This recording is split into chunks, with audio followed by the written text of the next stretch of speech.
여러분, 리더 하면 보통 어떤 이미지가 떠오르세요?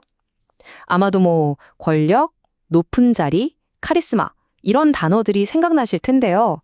그런데 오늘 우리가 함께 살펴볼 리더십은요, 우리가 아는 그 모든 상식을 완전히 뒤집어 버립니다.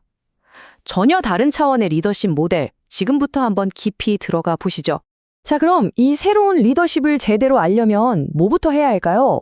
우리가 너무나 익숙한 세상의 방식과 이게 근본적으로 어떻게 다른지 딱 붙여놓고 비교해보는 게 제일 좋겠죠. 말 그대로 완전히 다른 두 세계관의 충돌을 보는 것과 같을 겁니다. 자, 이 표를 한번 보세요. 왼쪽이 우리가 늘 보는 새3의 리더십이죠. 더 많은 힘을 갖고 사람들 위에 서고 권위를 내세우는 방식. 근데 오른쪽을 한번 보세요. 와, 이건 뭐죠? 권력 대신 섬김? 굴림 대신에 스스로 종이 된다? 권위 대신 희생? 이건 그냥 리더십 스타일이 좀 다른 정도가 아니에요. 리더십이라는 게임의 규칙 자체를 180도 뒤집어 버리는 생각입니다. 그리고 이 모든 파격적인 생각의 중심에 바로 이 한 문장이 딱 버티고 있습니다. 리더는 섬김을 받으려고 온 게 아니라 오히려 섬기러 왔다. 심지어 자기 목숨까지 내주러 왔다는 거잖아요. 리더십의 목적이 나를 위한 것에서 다른 사람을 위한 것으로 완전히 전환되는 아주 결정적인 선언인 셈이죠. 아니, 그렇다면 이렇게 세상을 거스르는 리더십은 도대체 어디서부터 시작되는 걸까요? 어떤 특별한 기술이나 전략이 필요한 걸까요? 이 자료는 아니라고 말합니다. 그 출발점은 리더의 가장 깊은 곳, 바로 마음에 있다는 거죠. 그 마음의 첫 번째 핵심 요소 두 가지, 바로 섬김과 겸손입니다. 모든 것의 첫 단추는 바로 이 섬김의 마음입니다. 이게 왜 그렇게 중요할까요? 생각해보면 간단해요. 섬기려는 마음이 없으면 리더에게 주어진 힘은 결국 자기를 위해서 쓰일 수밖에 없거든요. 이 섬김의 정신이 뭔지 정말 온 몸으로 보여준 아주 상징적인 장면이 하나 있습니다. 바로 예수님이 제자들의 발을 씻겨주는 장면인데요. 한번 상상해 보세요.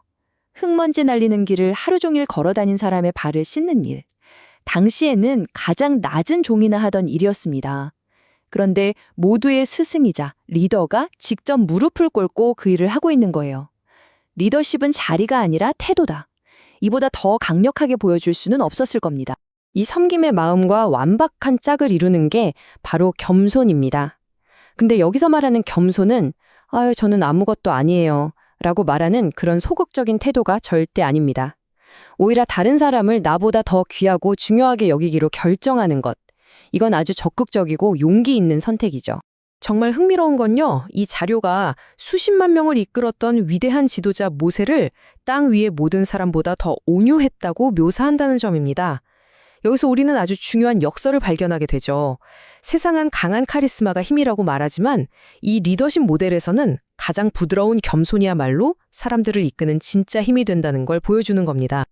자, 이렇게 섬김과 겸손이라는 마음의 기초는 다져졌습니다. 하지만 마음만 좋다고 다 되는 건 아니잖아요?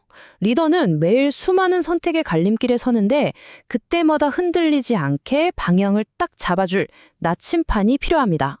과연 그 나침판은 뭘까요? 그 나침반의 핵심은 바로 청지기 의식입니다. 이게 뭐냐면요. 내가 지금 가진 모든 것, 내 자리, 내 능력, 내 권한, 이게 전부 내 것이 아니라 더 큰 목적을 위해 잠시 맡겨진 것이라고 생각하는 거예요. 그러니까 나는 소유주가 아니라 관리인, 즉 청지기인 거죠. 내게 아니니까 함부로 할 수 없고 더 큰 책임감을 갖게 되는 겁니다. 이 청지기 의식을 삶으로 보여준 대표적인 인물이 바로 요셉입니다. 억울하게 노예로 팔려가서 온갖 고생을 다 했는데 나중에 이집트의 총리가 됐잖아요. 그 엄청난 권력으로 자기를 괴롭힌 사람들에게 복수할 수도 있었겠죠. 하지만 요셉은 그 힘을 기근으로 굶주린 수많은 사람을 살리는 데 씁니다. 자신의 자리가 왜 주어졌는지 그 목적을 정확히 알았던 거죠. 그럼 이 청지기 의식은 구체적으로 어떻게 실천할 수 있을까요? 두 가지가 강조됩니다. 첫째는 순종이에요. 다니엘처럼 세상의 압력이나 유행보다 더 높은 기준을 따르는 용기죠. 둘째는 기도입니다. 느헤미야처럼 어려운 문제 앞에서 내 머리만 믿는 게 아니라 더 큰 지혜를 구하는 겸손함. 이 두 가지가 청지기의 나침반을 계속 올바른 방향으로 이끌어주는 겁니다. 결국 이 구절이 핵심을 딱 짚어주는 거예요. 겉으로 아무리 화려하고 거창한 일을 벌여도 근본적으로 가야 할 방향이 틀렸다면 아무 소용없다는 거죠. 리더에게는 남들에게 보여주기 위한 멋진 업적보다 올바른 방향을 향해 꾸준히 그리고 묵묵히 나아가는 그 순종이 훨씬 더 중요하다는 강력한 메시지입니다. 자, 이제 거의 다 왔습니다. 리더가 올바른 마음을 갖고 올바른 나침반을 따른다면 그의 삶이 끝났을 때 결국 무엇이 남게 될까요? 모든 리더는 결국 유산을 남기거든요. 이것은 바로 어떤 종류의 유산을 남길 것인가에 대한 이야기입니다. 여기서 리더십의 최종 목표가 극적으로 바뀝니다. 눈에 보이는 멋진 프로젝트나 화려한 업적을 남기는 게 아니라 한 사람 한 사람을 키워서 세우는 리더가 되는 것. 이게 최종 목표라는 거죠. 왜냐하면 진정한 유산은 차가운 건물이 아니라 살아있는 사람의 마음속에 남기기 때문입니다. 이 위대한 유산은 세 개의 단단한 기둥 위에 세워집니다. 첫째는 바울이 디모데를 키워냈듯 다음 세대 리더를 세우는 사람에 대한 투자. 둘째는 요셉이 보디발의 아내 앞에서 그랬던 것처럼 아무도 보지 않을 때도 지키는 절대적인 정직함. 그리고 마지막으로 이 모든 것을 움직이는 엔진이 되는 사랑입니다.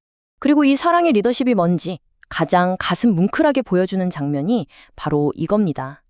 스승을 3번이나 모른다고 부인하면서 리더로서 최악의 실패를 경험한 베드로에게 예수님은 책망 대신 내 양을 먹이라 라는 새로운 사명을 주시죠. 실패를 덮어주고 새로운 목적을 부여하는 것. 이것이야말로 사랑의 리더십의 정수라고 할 수 있겠죠. 자, 우리는 지금까지 섬기는 마음, 순종하는 나침반, 그리고 사람을 남기는 유산에 대해 이야기했습니다.